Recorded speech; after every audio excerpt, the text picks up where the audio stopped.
غوث پاک اور ان کی ایک دکھی مریدہ کا واقعہ دوسرا حصہ۔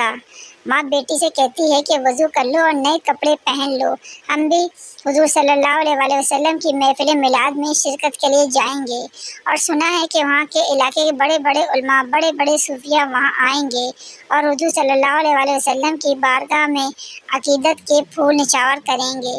چلو ہم بھی چلتے ہیں اور یہ شرف حاصل کرتے ہیں۔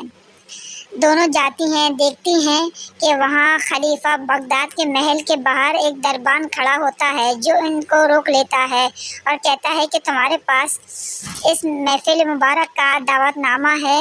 تو وہ دونوں کہتی ہیں کہ نہیں، دعوت نامہ تو نہیں ہے، لیکن ہمارے دل میں بہت محبت ہے اپنے سرکار سے، ہمیں اندر جانے دو، ہم بھی اندر جا کر شرف حاصل کریں گے، عقیدت کے پھول ہم بھی نچھاور کریں گے۔ لیکن دربار ان کو جانے سے روک لیتا ہے اور کہتا ہے نہیں، یہاں تو بڑے بڑے علماء اور صوفیہ کرام آئیں گے، تم لوگ یہاں کے کیا کرو گی؟ تم لوگوں کے پاس دعوت نامہ نہیں ہے تو تم لوگ نہیں آ سکتی۔ ان دونوں کو وہ نہیں آنے دیتا۔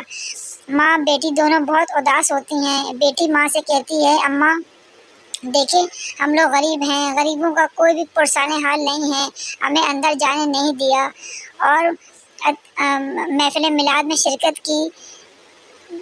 کے لیے نہیں جانے دیا، ہمارے ساتھ ایسا کیوں ہوا؟ بہت افسردہ تھی ماں بیٹیاں۔ ماں کہنے لگی، بیٹی فکر نہ کرو، ہم اپنے گھر چلتے ہیں، وہاں وضو کر کے بیٹھتے ہیں آرام سے، اور مجھے نعت شریف جو بھی آتی ہے اور جو بھی مجھے عقیدت کے پھول آتے ہیں، میں اپنے حضور کی شان مبارک میں تمہیں سناتی رہوں گی اور تم سنتی رہنا۔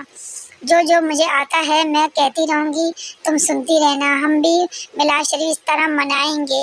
یہ کہتے کہتے وہ اپنی خوب نعتیں سناتی ہے اور بیٹی سے کہتی ہے کہ بیٹی جاؤ باہر جا کے میرے لیے پانی لے آؤ، رات ہو گئی ہے، میں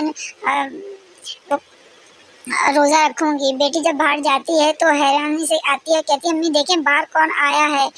وہ دیکھتی ہے تو دونوں دیکھتی ہیں کہ ارے باہر تو حضور غوث پاک آئے ہیں۔ حضور غوث پاک کھڑے ہوتے ہیں اور کبھی ان کے دیوار کو چومتے ہیں، کبھی ان کے چوکٹ کو چومتے ہیں۔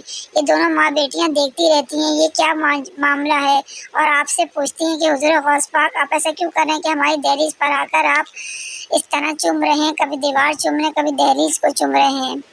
تو حضور غوث پاک فرماتے ہیں کہ میں تمہاری دیوار اور دہلیز کو نہیں چوم رہا، میں تو، ارے تم لوگ دیکھتی نہیں، یہاں تو مدینے والے آئے تھے، سبحان اللہ، کونین کے والی آئے تھے، جن کے قدموں کے نشانوں کو میں چوم رہا ہوں، خود آیا ہوں چومنے، عبد القادر جیلانی، سبحان اللہ، سبحان اللہ، سبحان اللہ۔